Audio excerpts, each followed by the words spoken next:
Train by day, Kyle Wigington podcast by night, all day. This is Jason Davey from New Orleans, Louisiana, and this is Still Drunk, Still Crazy, Still Blue by Scott Biram.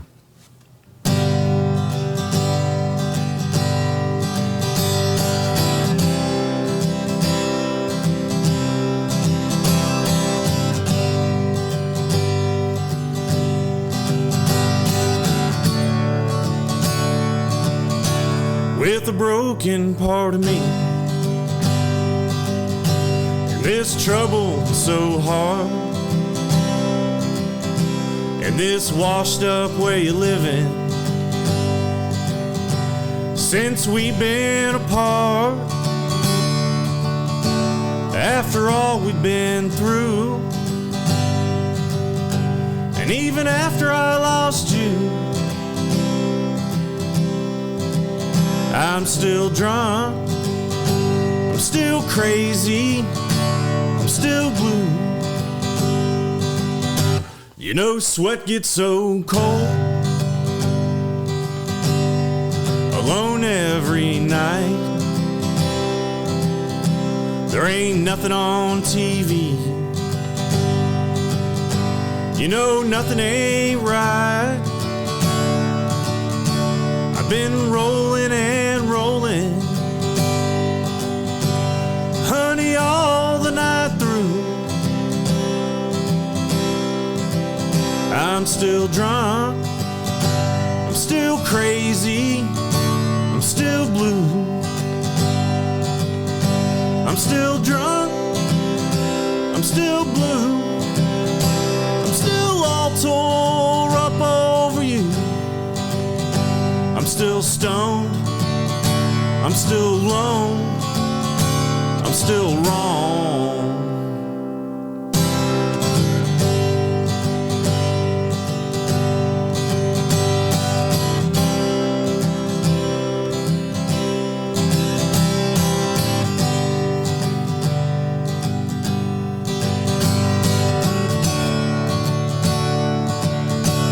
Well, the broken part of me, this trouble so hard, and the broken part of you is your half-filled up heart. We've been rolling and rolling, honey, all life's through. I'm still drunk, I'm still crazy, I'm still blue. Woo! Woo! Thanks, man. Hell yeah, dude. It's a good song, isn't it? I like it a lot. I mean, I'm sure there are some people out there that aren't a fan of it, but you know, it's every song, right? Yeah, for sure. Yeah, I think that all music. Let's see what we got here. What mics do we have? Do I have it? So. Yeah, I think that's all music, though, right? You agree? That some songs they just they resonate with everyone, and some songs don't at all. So what we'll do is we'll have you talking to This one right here? Yeah. We'll mute that. Mute one. Perfect. Cool. Can you hear me now? Oh, I can. Hell yeah. Very sultry, by the way, too. Thank you, sir. It's my radio voice. Ah, nice. Yeah, ASMR radio. We're here. We're with you. Always. Another bar. Another bar, Ferret Street, New Orleans, Louisiana, right? Yeah, why can't I hear you, though? That's what's fucked up. Are these headphones fucked up? I don't know. I think I hear myself in my headphones. I have it turned off. Who knows? Who's gonna say headphones? Who's gonna say these work? Try number 2. How about these? Who Better? cares? Whatever. Yeah, whatever. Whatever, dude. I can hear myself. That's all that matters. So talk to me about yourself, man. Most people know they watch this. If anyone watches it, mom, who's watching this podcast right now, you know that I run a bar in New Orleans. Here we are. Okay. We have an open mic every week. I see these awesome musicians come in here and I'm like, yo, come into this open mic and tell me, or come into my podcast and tell me about yourself. Right on. So I heard this man play the last week. Right. Wanted to hear more of his stuff, but got wrapped up in conversation outside, as it always happens. It's all right. I'll be back this week. Hell yeah, dude. Yeah, man. But tell me about yourself. From New Orleans? No, not originally. It's been a long, strange trip to get to New Orleans. I'm originally from Kansas.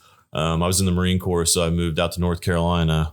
And when I was in the Marine Corps, a couple of my best friends that were in. You may have to get close to the mic. That's what the problem is. Oh, there we go. There you are. There we go. There you are. Yeah, so I was stationed in North Carolina with a couple of buddies of mine that were in the Marines as well, and they were from Slidell in New Orleans.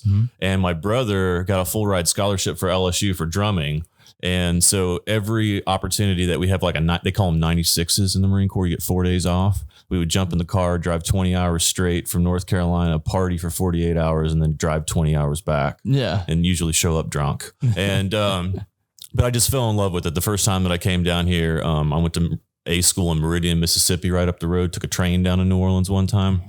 And I just fell in love with the city. I love the music. I see live music every night of the week. Yeah. And I was saying that the other night. Yeah. Yeah. And I play, a couple hours every day too. So do you play live music these places too? I'm trying. That's the next step. Yeah. For a long time That's the good thing about this city, dude. There's live music every fucking night. Right. Yeah. And, and I feel like there's a lot of opportunities for musicians here too. I feel like there are gigs out there if you want to play. And then of course, hell, you can just go play in the quarter, right? I've done that a few times. I'm a big fan of playing next to the Mississippi, both in Baton Rouge and New Orleans. So beautiful. It's an amazing experience. And it's almost like the ocean, but different. Yeah. And when you have people that are from out of state that are coming into like literally people come here to New Orleans to hear live music. Yeah, 100%. I mean, and they should. And that's the one thing I always tell everybody. I don't know. I hope this is okay to plug, but whenever you come to New Orleans, everything's okay to plug. All right, cool. And whenever you come to New Orleans, you've got to go to WWOZ Livewire. Just Google that. It has almost every live show every night of the week in New Orleans. Promote the shows on there. Yeah, it's free. Oh, fuck yeah. Yeah, anybody can email in their gig, and it's pretty robust. And so that's usually what I do. I work till 4 or 5, and then I open up WWOZ and see what's going on for the evening, and then do that. And So that shows your dedication to the craft, man. Dude, I mean, my thing is that one, those are moments in time that I just enjoy, right? I mean, that's the reason I live. It's like just to hear live music and because that moment's never going to exist again, right? When you're listening to live music, I really feel like that's special. And for me, it's an opportunity to be present, right? To be happy, to not worry about all the shit you don't have, not worry about all the stuff that's upcoming, but you can just stand in a sweaty bar in New Orleans in the moment, baby, and listen to amazing musicians 99% of the time. One of the greatest times I've had in this fucking city was me alone on Frenchman Street, in a bar at 3 a.m. And the bands from the other bars started closing down. They all started coming to one bar, and when they came to one bar, they started collaborating together. Yeah, that was it was the greatest experience I've ever had in the city. Yeah, and I think this is really interesting too. So you're absolutely right. Sitting in New Orleans is the way that the music is propagated. It's the way that it's been passed down from generation to generation. You'll see it over and over again. 12-year-old kids playing trumpet for the first time, and they're just working on the very GCD, and they're up on stage with musicians that that are like literally legends. Some of the best in the world, fucking right? Legends. And it's interesting to me because I play country, right? It's a little bit different than a lot of the traditional New Orleans music, but in the bluegrass tradition, it's the same way, and that's how music is passed down from one generation to the next. And even pre-recorded music, that's how music was passed down, same way as in New Orleans. So I agree, that's one of the best things, right? Yeah. And and honestly, I think it also represents part of the community in New Orleans, because that doesn't exist everywhere. I don't think it exists in New York and San Francisco. Definitely not. Yeah. Right? Yeah. But there is a culture of inclusion in New Orleans that is centered around the music. And I just think it's a wonderful thing. Well, it's not just the music too. It's something about the people in New Orleans. Like, they just love life. Mm-hmm. And that's why I will never leave this place, because never, ever. There's, you grew up in Kansas. I grew up in Arkansas. Right. Okay. So it's kind of the same way. Like, where I grew up was amazing. I'm not saying anything about where I grew up, but people there, it's a very weird community. It's a communal aspect. Right. Okay. Where here in New Orleans, we're all the same community. Yeah. It doesn't matter where you come from. It doesn't matter what area of the city you live in. It's like, if you can come together and you enjoy life. And that's the biggest thing, is people enjoy life in New Orleans. Well, and I think, also New Orleans is a port city, right? And so there's always going to be a lot of cultures mixing at the mouth of the Mississippi, right? But I think New Orleans just taking it to the nth degree, because they do that same thing in LA and Baltimore and San Francisco and not as cool as here. Not as cool as here, man. Yeah. And what do you think it is about that? Why do you think it does make it cool here? Because the cost of living, maybe? No, I mean, I think that's part of it. But I also think that there is a shared responsibility to each other because of the hurricanes. That's what I think really separates Southern Louisiana from all the other places. Because, environmental disaster. Yeah, well, because everybody has to lean on their neighbors. Like when the power goes out, everybody goes out into the front. Were you here when the hurricane came? The Ida came through. Not this last one. Yeah. So this is it's a good segue here, because I was here when Ida came through, and I made it a point to stay here the entire time because I wanted to help the community out. Right. And as soon as the power went out, it's like people that I've never met in my life that live in the building I live in, we all came together. Right. And we had a barbecue every night, cooking all the food that we had in our refrigerators before it went bad. It was so cool, like how everyone just came together and made life work. Well, and it's interesting because you could choose not to do that, right? You could choose just be like, I'm just going to cook all this food for myself. I'm going to sit on the couch and get fat, and I'm sweating already because the air conditioning's off. But, but people don't make that choice here, and I think it's part of the second line culture, right? And just like that inclusion, and like, people there will be, if you don't know what a second line is, they will start a jazz band, marching band, and they will just parade through the city for no reason. Yeah, it's fucking awesome. Zero reason. And people join into that shit too. And that's the thing, is that it's open for everybody. It is not, oh, well, this is just the band. You didn't practice. You can't, like, there will be musicians that show up. There will be marchers that just show up. That's what's so beautiful. Because if you're a depressed person sitting in your house and you hear a second line coming and you want to jump into that second line, you fucking walk your ass downstairs, jump into the second line, and you can have a party for that day. Absolutely. Yeah. And I also think that because I think the reason that we embrace that culture so fully is because it sucks here a lot of the times too. It's fucking hot right now. It's pretty warm out there. I mean, it's like 100 degrees and like 90% humidity. It's stupid, dude. It's just ridiculous. Yeah. And so, but I think this is the reason we stay, right? I mean, the reason that we endure through hurricanes, the reason that we endure through this god awful heat in the summer is that it's worth it to be around each other. It is. Right? It's worth to share our food. It's worth to share our music together. And that's why I appreciate you having the open mic night, right? Because that's an opportunity for me to share my music, with the community. Well, see, and that's also what I want, why I'm doing a podcast and stuff like this, because I want to give back to the open micers, because I appreciate everyone that comes into this bar. Right on. Because I'm not paying you to come in this bar. Nope. And when you come in this bar and you share your music with me, like I want to give back something to you. Yeah, I appreciate that. And I love the opportunity. Great acoustics in here. The audio was great, and it's fun to play for a crowd too, right? I mean, I think that's for me what I'm trying to transition to right now. Is I've spent many hours on the couch. So playing to my neighbors that don't really want to hear me. So I'm looking forward to playing in a lot more bars where people want to listen to what I've got. Yeah, everyone here loves to listen to live music. So this is definitely one place you're welcome always. Right on. Appreciate that. That's why the comedians love it here too, because the group of people that come here, the regulars, are so accepting to other music. And not the music, but just other art forms in general. Right. That when comedians come in here and they're doing their shitty material that they normally wean out and then get the good stuff in, like they'll listen to the shitty material too. Yeah. I mean, you never know when you're gonna come into gold. And the thing about it is if anyone who's creating art, this is a message to the world. Anyone who's creating art, stick with it. Yeah. Because even if you fucking suck dick right now, you're eventually going to get better. Yes. And that's just it's just how it works. The best example of that is guitar, by the way. Oh, yeah. Anybody can play guitar.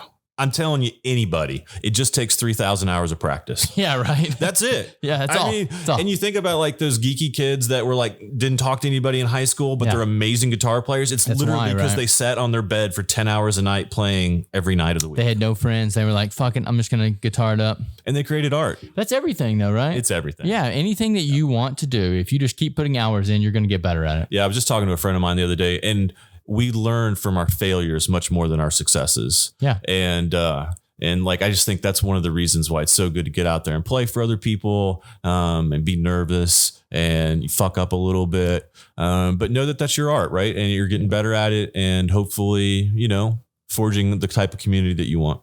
That's the biggest thing, is grow the community around you too. Mm-hmm. Like always, it's one thing you can go pretty far if you're going alone.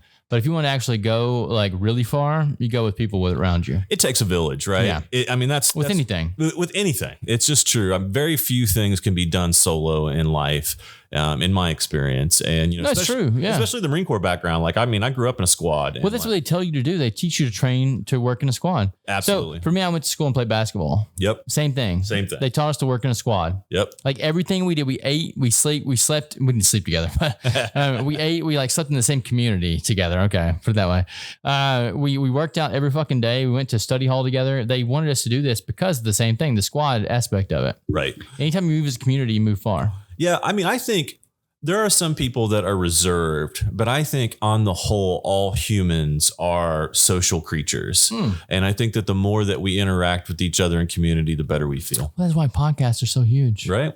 And live music. Yeah. Live music, podcasts. I mean, like that was the hardest thing about COVID for me was not being in a crowd. I think that was the hardest part for a lot of people. I didn't realize how much I loved that energy of being at Tipitina's surrounded by 300 sweaty people. Right. I mean, there's just nothing. And if you've never been to New Orleans and you're planning a trip, you got to go to a show at Tipitina's. It's one of the premier venues in New Orleans. It's old as shit. It's great though. But I just miss that so much. And so that's one of the things that I've really tried to dive into. And it's one of the reasons I go to the live music every night of the week. You would have loved the guys that just left. We were talking about the same stuff today. Dana Ives is who their band is. Okay. They'll be at Gas Gas on the 23rd if you swing through. Right on. Yeah. Yeah. I'll be there for sure. Cool. But yeah, they were talking the same thing about just what it's like to be on stage in front of all these people. Yeah. And we got into talking about Metallica. Oh, nice. James Hetfield or whatever. They performed for 1.5 million people. I think it was the one time they performed in Russia. Yeah.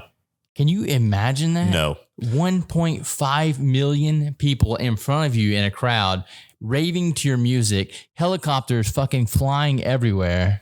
It's good vibes, right? I mean, like that's the thing. That's like, the energy that you get off that crowd. It's incredible. Like there's no comparison. None.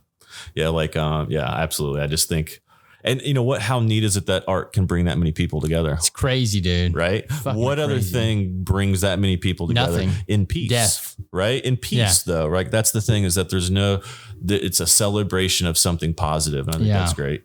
Yeah. No, that's why I'm all about the arts, man. Anytime that I have a way to celebrate the arts, I'm like, let's fucking do it. So what do you got? What do you got coming up? Anything cool?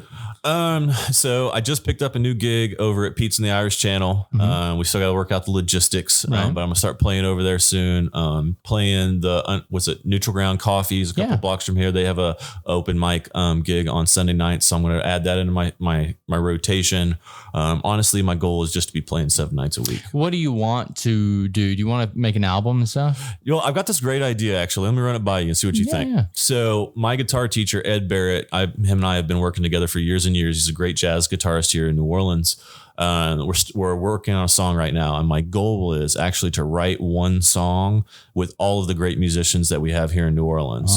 So I'm going to reach out to Mia Borders. I'm going to reach out to Anders Osborne. I'm going to reach out to Andy Duhan, like all these guys and girls, and see if they'll write a song with me. I think it's an amazing idea. Right? I mean, they're great songwriters, and I think from what I've seen of them, I think they're really all good people. And Another Bar will wholeheartedly endorse that. Yeah, I just think, and how cool would it be to like record an album and have each one of them come in, and it would be like a who's who, like super group, but it would just be some underground country thing. That'd be awesome, dude. Yeah, if you need a place to do it, like we have a sound studio. Oh, great. Really? Yeah, so just let me know. Right on. I will. I mean, it's just an idea, and I'm working with Ed first, but my thought was if I write a good enough song, and then I send it to the next musician and be like, hey, I really want to write a song with you. Here's the one I just wrote with Ed. So are you just writing song, or do you write the music, or do you write the actual words and stuff too? Because I know several songwriters that would love to like have you look at their material. Oh, right on. No, so my process, and this is actually one of the reasons why I want to write a song with each one of these musicians in New Orleans, is because I'm interested to know their process. So my process is I get really drunk, and then I have like some lyric pop into my head, and then I just write it down. Right. So sometimes it's a line, sometimes it's a chorus, sometimes it's a verse. Very rarely will it be a whole song, but sometimes it is. And I just throw all that stuff down, and then when I get in the mood, I'll just pick up one of the pieces and just start writing. And usually I write lyrics first, and then I write music, and then the lyrics will change based off the music. It's very interesting because I had a musician in like a week ago, and this interests me too because music is not my art form at all. That's why it interests me a lot, because I want to learn like how you guys think, because I feel like anything's obtainable as a human being. Sure. But you have to learn the way to think, the thinking process. So I feel like you have a different thinking process than I do because you think in a musical way. I think in a film way. I do film. Okay. That's what I do. Yeah. Yeah. So I think cinematically whenever I think. Right on. But the last guy that was in here, we were talking about the music. And he was saying that whenever he goes to write a song, he does the beat first and then hums the melody. Okay. I like it. And then from the humming the melody, he creates the lyrics from the humming of the melody. Right. Yeah. So I'm going to play one of the songs today. John Prine is one of my heroes and kind of the gateway drug into country music for me. Mm-hmm. And he always just said that all of his greatest songs just came out. Yeah. He was just a medium. It's like as soon as it started to come out, he just wrote it down, and all of the great ones required no effort. Yeah. I have not written a no effort song yet, by the way. So I'm looking forward to that happening one day. But I think honestly, just like we were talking about earlier, I think songwriting is just like everything else in life. You just got to do it. So that's one of the things that I've kind of dedicated myself to over the next year. I really want to focus on, writing some more original material. It's tough because I really love playing covers. Yeah. I think these songs need to be played and need to be heard. Yeah. Well, dude, there's a reason those songs were popular back in the day. Totally. And, like one of the songs that I'm hoping to play for you today is about Vietnam. Mm-hmm. And I was in Iraq in 2003 for the invasion. And to me, they are exactly parallel. Yeah. And so I feel like these conditions that these artists write about are universal. And when something's told so eloquently, it's a shame that it doesn't get repeated. Yeah. And so anyway, that's just why I can play for several hours now just doing covers. And That's a beautiful way to look at it. Yeah. I love it, man. Just because I want one person in the crowd to go, holy shit, those lyrics resonate with me. And then they go discover John Prine for the first time. That's my goal. I don't give a shit about anything else. I love that, dude. And what you're saying is so true as well. Like the society we live in today is so, this is happening now. Okay. Then it's gone. This is happening now. It's gone. This is happening now. And it's gone. But there's a reason that those songs stood the test of time. Something about them resonated with all of humanity, and that's why they're still here. So anyone who plays a cover that is that way, I commend that shit wholeheartedly. Yeah, and John passed away from COVID this I think going on 2 years now, and then it's even more of a reason, right? Mm-hmm. It's less of a reason when he's out touring because you can always go see him and watch him. Yeah. Let's do it yourself. When are you keeping him alive? But so I started playing John Prine's tunes after my dad died. So I didn't know what to do with that grief at the time. I was in my mid 30s. And then I got it in my head that I was going to learn some John Prine songs because every time dad would get drunk, that was the album that came out. Yeah. And I just thought it'd be a good way to kind of, remember him. And Jesus, I think that was 8 or 9 years ago now. Yeah. And I just can't stop playing country music. Love that shit. I just can't stop. I'm into it, man. Like, I don't know, something about these songs that just live forever. Yeah, and I think I'm going to do a Johnny Cash one for you today. Yeah, what else you got? You got a couple songs? I've got a bunch of songs. It's hard for me to choose. Here's what I'm going to do. I'm going to turn this mic off. All right. I'm going to turn that one back on. Cool. I'm going to let you go. Right on, man. Yeah, how many songs you want? How many songs you got?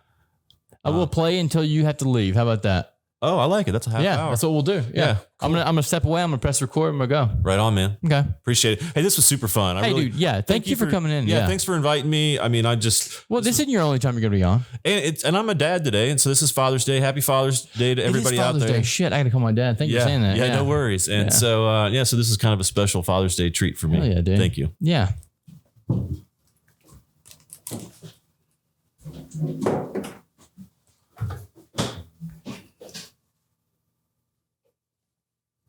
Brother. All right. Do we need to readjust these mics? Are you good? You're good. It should be good. I might step away for a second, but you're good. Yeah, no worry. And I'll adjust on the fly. All right. So because we were talking about John Prine earlier, if you've not heard of John Prine, please go Google it. This guy was a monster of country music. So many great stories. It's definitely worth checking out. This one's called I Remember Everything. I want to say this was off his last album. Before he passed away? Yeah.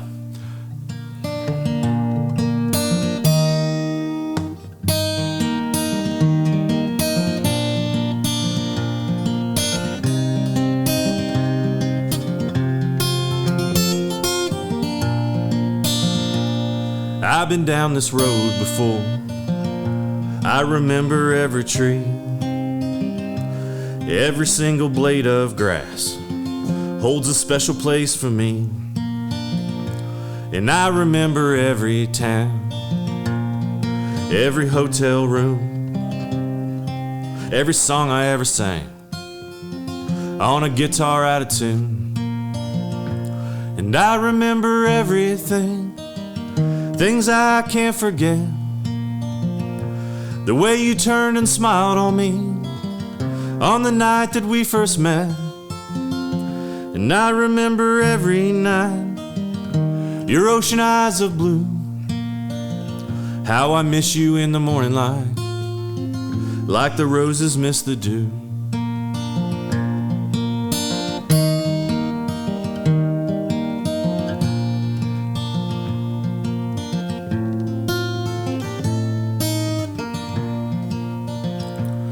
I've been down this road before, alone as I can be, careful not to let my past go sneaking up on me.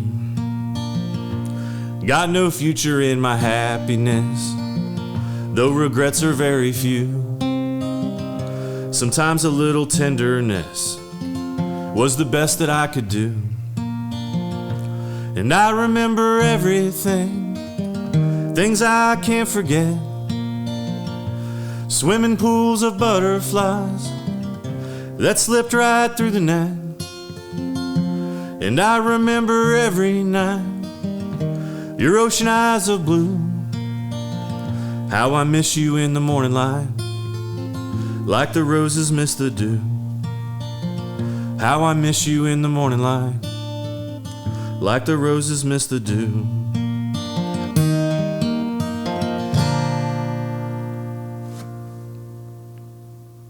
Delicious. Thanks, sir. So when I was talking about songs that I think need to be played and remembered, this is one of them. This was John Prine's first real hit. It's called Sam Stone.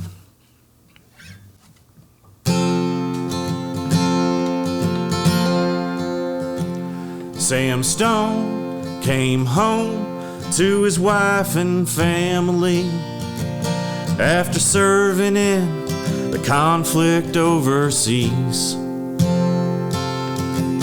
And the time that he served had shattered all his nerves and left a little shrapnel in his knee.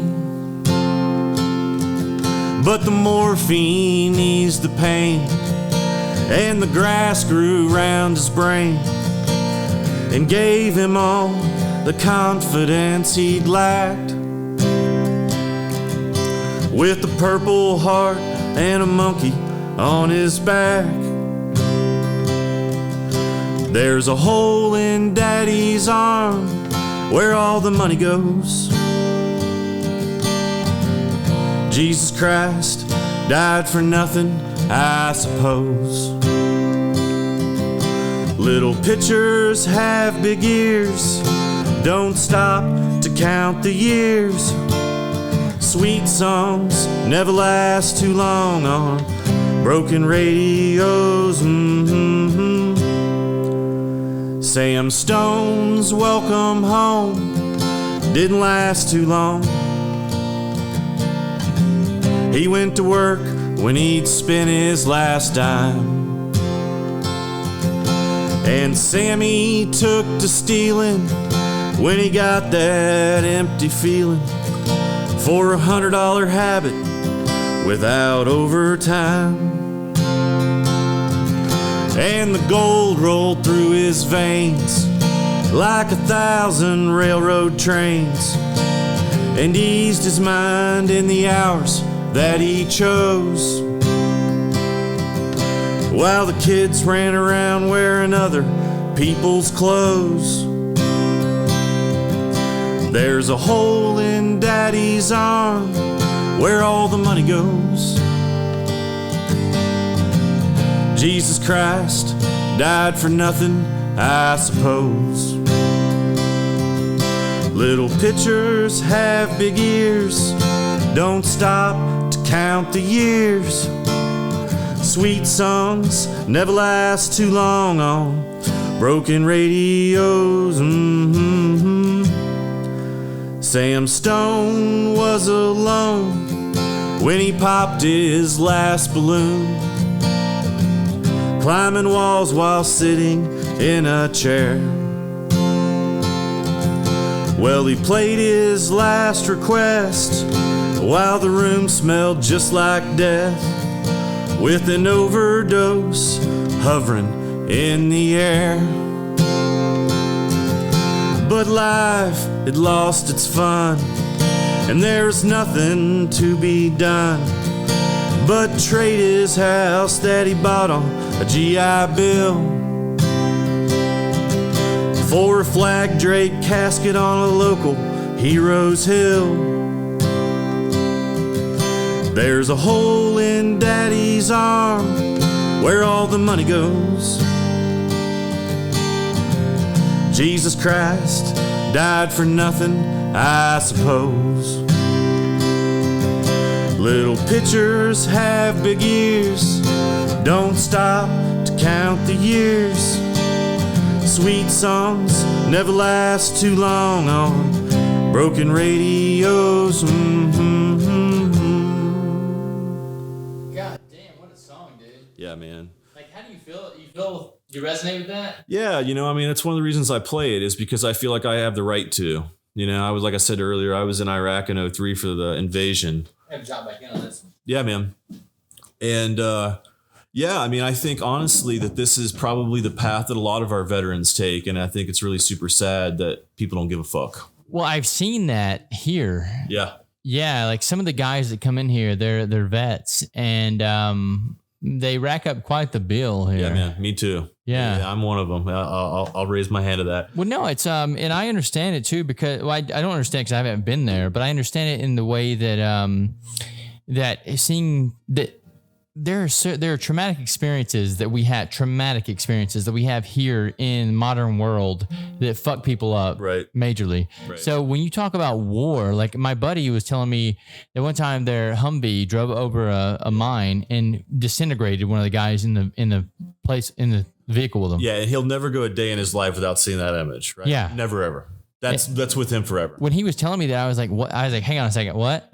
I was like, the guy was not there anymore? He's like, "Yeah, dude, the guy's just gone." Right.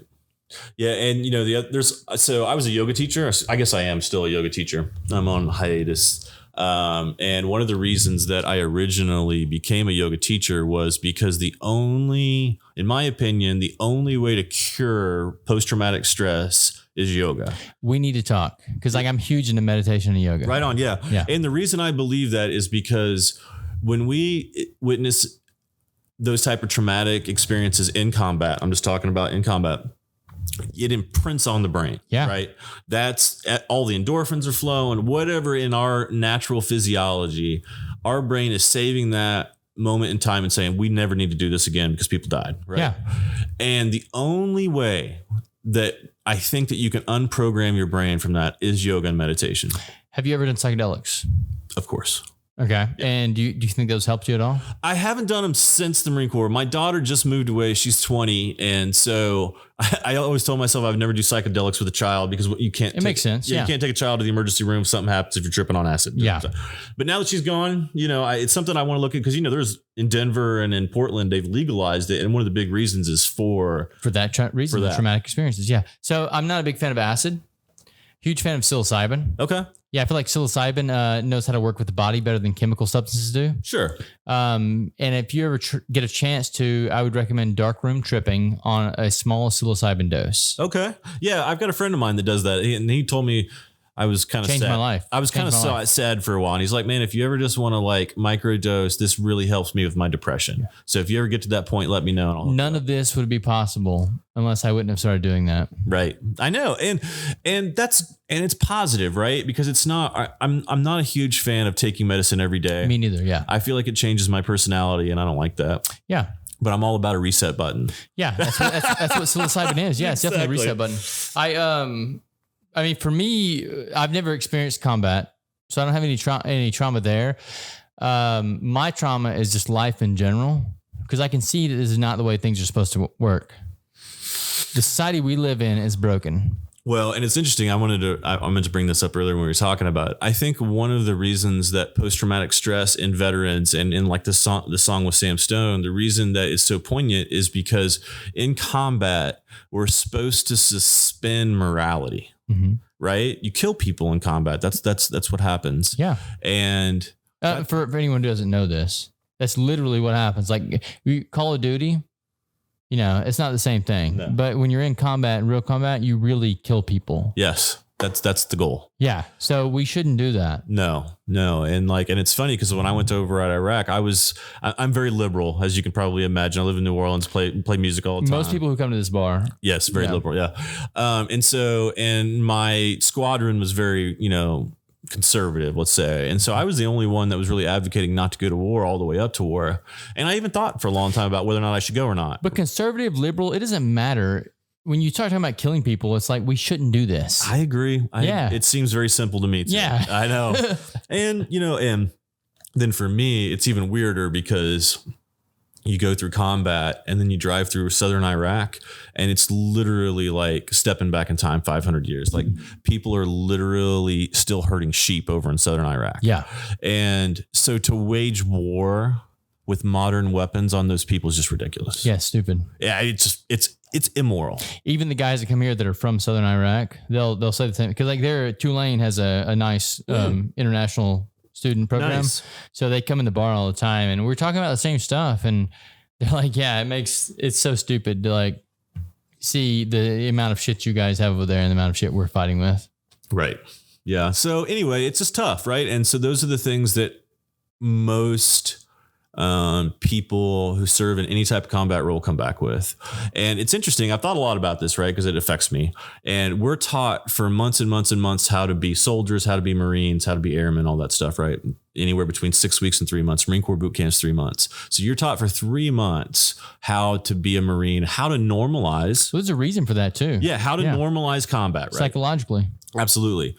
I got a fucking swift kick on the ass and like papers, and I was out the door in 2 days. Yeah. After Iraq, I went from being outside Baghdad. I'm going to catch this motherfucker in a second, dude. I went from being outside of Baghdad to my front porch in like less than 72 hours. And the mind can't switch that fast. No, from going to getting shot at and afraid you're going to get killed to this, or afraid you might have to kill someone. Right. Yeah, like I was literally shot at during the convoy going back to Kuwait to leave. Going home. Yeah, going home. So like 50 hours prior to hugging my wife and seeing my kid for the first time in a year, I was being shot at. So like what was that like the first time? Well, I think it's one of the reasons that we have such high suicide rate in modern veterans. Well, even if you don't suicide yourself, you end up doing it in the long run with shit like this. Well, yeah. And, and really, the thing that we don't really ever talk about is let alone the veterans, but all of the people around the veterans. So all the lives of the families the kids too. And the kids too. Yeah. It's a lot. And there's no training on how to get out of that hole. Yeah. And the other thing is, and this is something that I felt deeply, when you're in the service, it's literally like the Boy Scouts with guns, right? It's like a really tight knit community. And then you're home and you don't see those people ever again. Yeah. And so you go from having 15 people that you could literally say anything to. Anything, and they do not care. They will support you to not having anybody to talk about the trauma that you just went through. Right. It's tough. And, and I think we could do a better job as a society. And that's the reason I play this song, because it's still true today as it was in 1970, as it was in 1950, as it was in 1880. Well, here's the thing. Like you and I just had a conversation, 20-minute conversation. We didn't talk anything about that. But after you played that song, I was like, fuck, I feel something. Right. I feel something in the song. I was like, I need to talk to him about this. Yeah. I never jumped back in to talk to people. So this is where I should have went from the beginning, but I didn't know this. No, it's all good. Yeah. And and my thing is, and that's why I still want to play these songs, right? Because they evoke a feeling and they elicit a conversation. Yeah. Right. And what greater thing can art do than that? That's all it is. Yeah, that's all it is, man. Exactly. Yeah. Damn. Yeah, I gotta have you on the podcast again. I need to dive more deeper into this, but I'll let you go ahead and play a couple more songs, and then we'll get you. I know you got a time. Yeah, it's all good. Appreciate that. Okay. Yeah, dude, for sure. So I like singing in the lower register, and this is one of those songs that I just really resonate with, and it's Sunday here in New Orleans, so let's do a Johnny Cash song, which is actually a Chris Christopherson song. Sorry, one second. Sunday Morning Coming Down. The story is that Chris Christopherson was actually working in the recording studio that Johnny Cash was working in, just like literally sweeping. And he had wrote Sunday Morning Coming Down, and he literally like chased Johnny Cash down the hallway and said, "You have to listen to this song," and gave him the lyrics to Sunday Morning Coming Down. Did that work out for him? It totally did. It launched his entire career, and Chris Christopherson is one of the most successful people on earth. So did Johnny Cash sing the song, and does Chris Christopherson sing as well? Yes. Oh, wow. So he sang his first song, basically. Chris Christopherson wrote Bobby McGee by Janis Joplin. Oh, shit. He's an amazing songwriter that nobody ever talks about. He's just like this Nashville guy in the background. Well, I woke up Sunday morning with no way to hold my head that didn't hurt.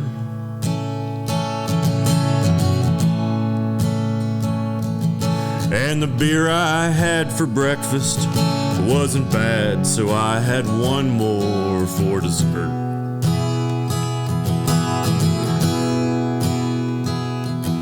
Then I fumbled through my closet for my clothes and found my cleanest dirty shirt.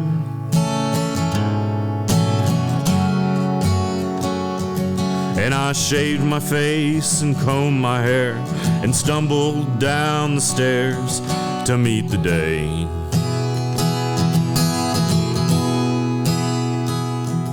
Well, I'd smoked my brain the night before on cigarettes and songs that I'd been picking.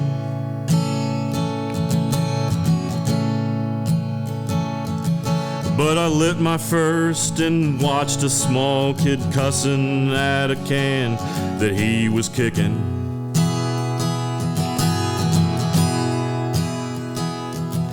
Then I crossed the empty street and caught the Sunday smell of someone frying chicken.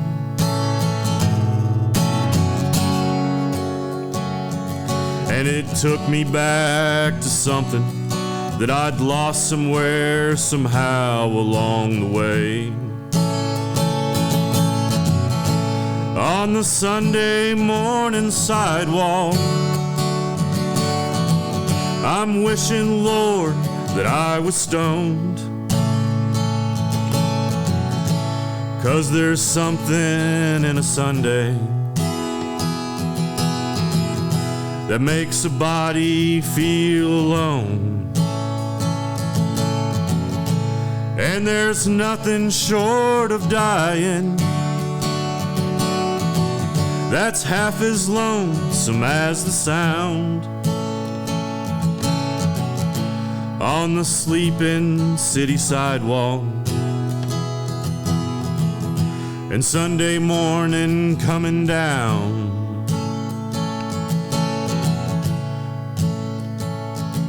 In the park I saw a daddy with a laughing little girl who he was swinging.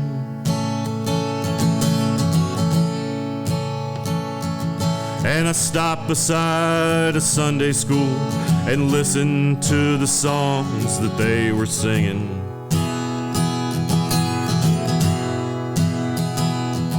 Then I headed back for home, and somewhere far away a lonely bell was ringing.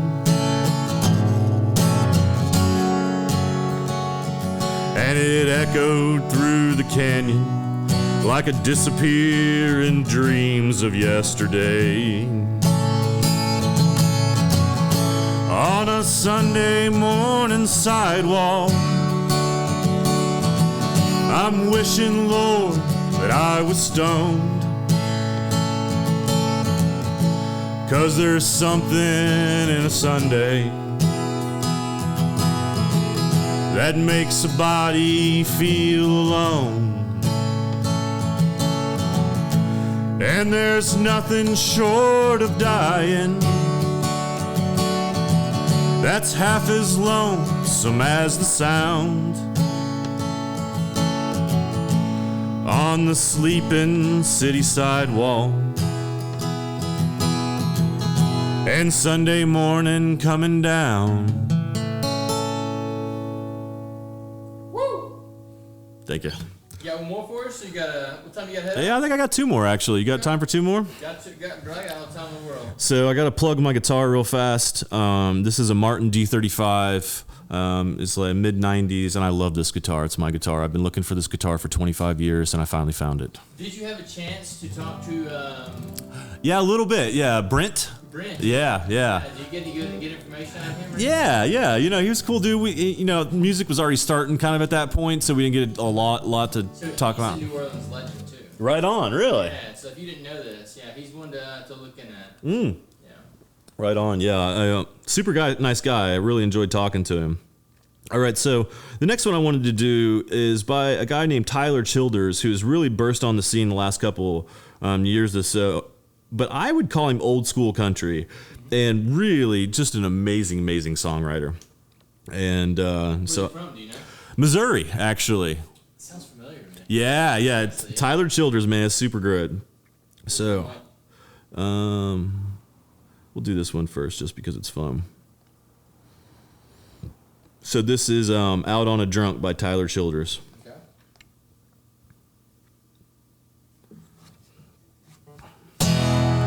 I was out on a drunk. I was wild enough to shoot at. Too high to hit. Too low to try.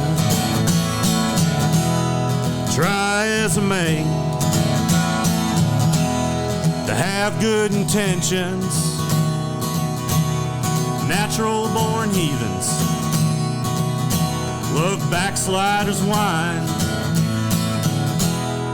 Brothers and sisters, that would be the bourbon. That'd be about the furthest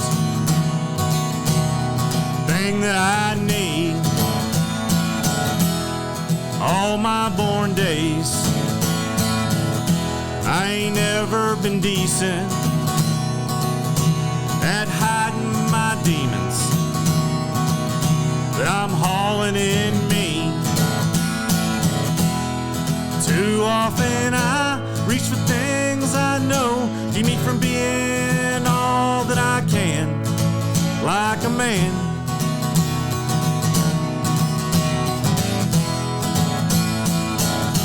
There are things I recall. There are things that are hazy. There are things that just shame me. There are things I can't change. All my born days, I ain't never been decent at hiding my demons that I'm hauling in me. Too often I reach for things I know keep me from being all that I can, like a man.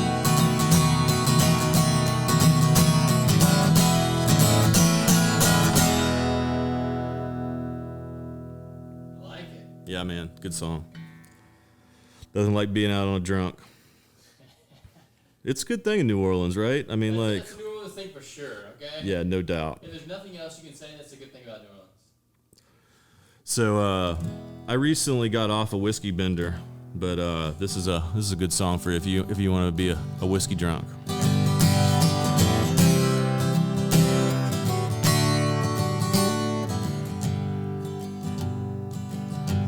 If whiskey could talk, it'd say I'm a great guy, or at least it ought to, for as much as I buy. But it's money well spent, just to help me feel free. from the pain she creates when she's cheating on me. Well, she's at it again, living high on the streets. So I reach for the bottle just to help me to sleep. And I lay here in bed and dream of a time when she was content with being all mine. If whiskey could talk, it'd say I'm a great guy, or at least it ought to, for as much as I buy. But it's money well spent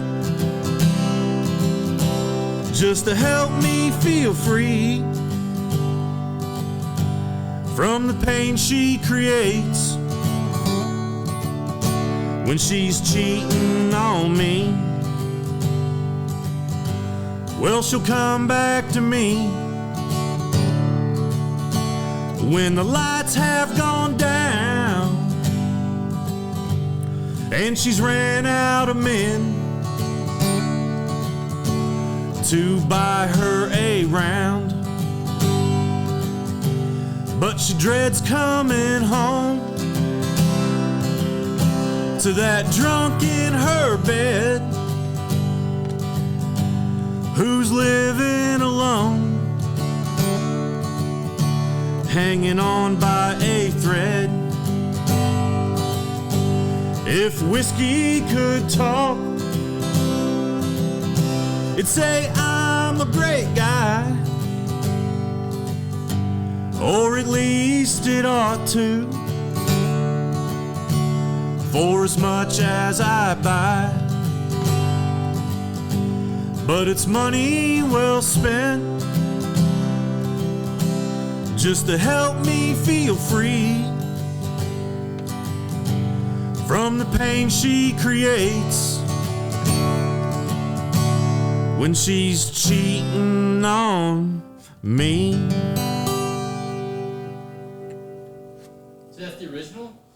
No, that's another Tyler Childers song. Okay, I didn't know if that was the one you wrote or not. Mm-mm. No, that's a Tyler Childers song. Do we get to hear that one before you get out of here? Yeah, man, I'm gonna do it right now. Okay.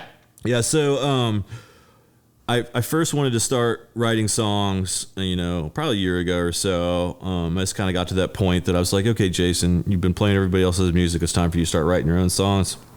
And I was traveling a bunch between. My wife recently passed away in February of breast cancer, and my stepdad passed away a couple months before. And so for a year, I was doing trips during COVID on planes between East Coast and West Coast with two immunocompromised people. It was very challenging. And I spent a lot of time at airports, and the thing that I always kind of felt was I just missed home. And I just missed New Orleans, and not miss Kansas, but miss New Orleans. And so I knew I wanted my first song to be to my city, right? To the place that I finally found home in. And so this song is called New Orleans. Have you ever seen New Orleans before the sun rises over the street? Oh, my baby, yeah, she's gone. And there's nowhere left to run but to New Orleans, down that river, to my only home.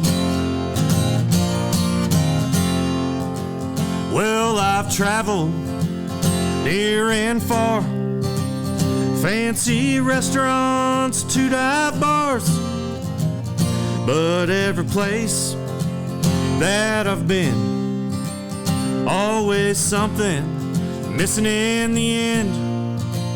I'm just waiting to head back home to New Orleans. I know it's not right.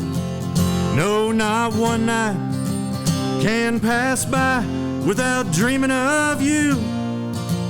End of the streetcar, you'll find City Park, Spanish moss clinging to live oak trees. My sweet baby, my one and only, New Orleans. Walking down the streets, passerbys with me, moving slow in that bayou heat.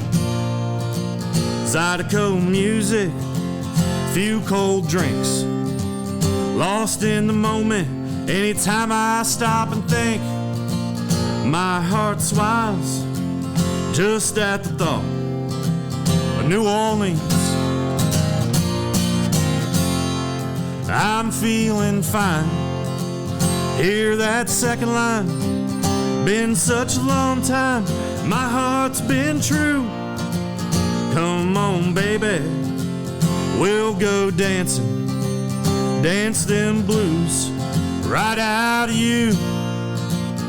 Goodbye worries, I'm headed back to New Orleans.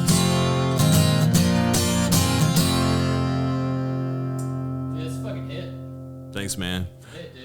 Yeah, I mean, it's just, you know, I can feel it. every time I'm away from this place, it's just my heart just aches to get back, right? Like I can go. I went to Chicago earlier a couple weeks ago, had a great time. Couldn't wait to get back. There's no other place that I'd rather live in ever. You know, I've traveled a lot of places. Covers, yes. You need to start playing your own stuff. Thanks, man. I appreciate that. Yeah, it's really good. Yeah, thanks, man. Yeah, and thanks for this opportunity. This was so great. I really enjoyed playing guitar and talking about, you know, veterans and country music and New Orleans culture. I want to have you on again because I want to talk more about the veteran stuff. Right on. Your music was just like a segue to get you in here. I didn't realize you had that much depth inside of you, which I love it. I thank you for that. Yeah, man. Yeah, like go ahead. Can anyone find your music right now, or? No, not really, man. On Spotify. Yeah. Well, I mean, I think the next thing for me is I'm just gonna start throwing live music up on, like, you know, YouTube and just and then just linking it all around, and so that. A place to record too. So if you ever want to record some of your stuff, let us know. Right on, man. We'll get you on Spotify. Great, that'd be great. Yeah, I mean, you know, it's the next evolution, right? Like I feel it coming. I just went through a whole bunch of stuff, and you know, I feel like once I start getting my feet underneath me, that's going to be the next thing. And that's why I'm here, to be honest with you, is trying to manifest the next stage of my life past trauma, right?